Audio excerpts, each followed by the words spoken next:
From the Oklahoma newsroom, this is an OSU update. I'm Jenny Carlson. It is Texas week for the Cowboys. Game on Saturday down in Austin, and John Helsley joins us on the phone to talk about this game. John, this is obviously the first significant test for the Cowboys, but how significant is it? Do we have a sense of what kind of test Texas could provide, where those biggest areas of concern could be for the Cowboys? Well, that's a good question. I think it's going to be a test. I think it'll definitely be a test for the defense because it looks like the Longhorns have gotten some things figured out on offense, made a quarterback change, and doing some really good things on that side of the ball. Defensively, they've really struggled, giving up at least 28 points in all three of their games. So I don't know. It's kind of one of those games I had circled on the schedule as sort of the first checkpoint. We'll see if it turns out that way. Yeah, you mentioned the quarterback situation down in Austin. Gerard Hurd, starting last week against Cal, rung up a ton of yards, over 500 total yards for him, and does seem like he's found a stride. But Cal isn't known for great defense, so I'm not sure how much stock we can put in that, John. I guess maybe, this Cowboy defense that we've had a sense is pretty darn good. Maybe this is where we get a chance to see a little bit of that against Texas and Hurd in that offense. That'll be the fun thing to watch here. And, yeah, we all think the Oklahoma State defense is pretty good.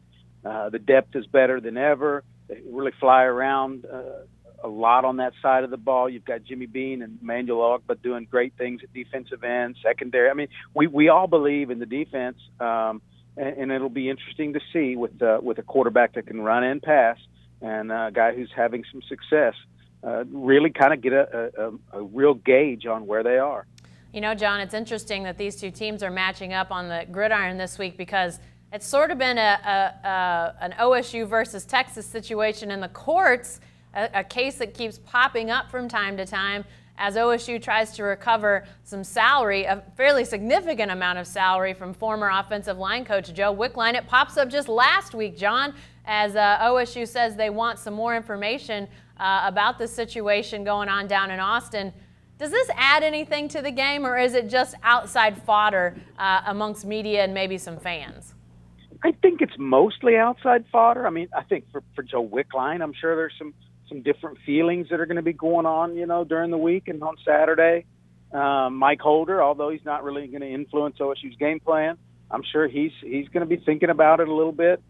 Just a strange case that seems to keep going and going. And like you said last week, kind of delivered another twist to the plot. So it's kind of an interesting thing to see. I mean, where this thing's going to go. Yeah, definitely. As Texas has changed athletic directors, now an interim athletic director, you have to wonder if there's going to be some push to maybe settle. A lot of Texas folks down there, sounds like they don't want any court case to go on very much longer because they just don't like the way it looks for Texas. Lastly, John, get back on the field here for a second.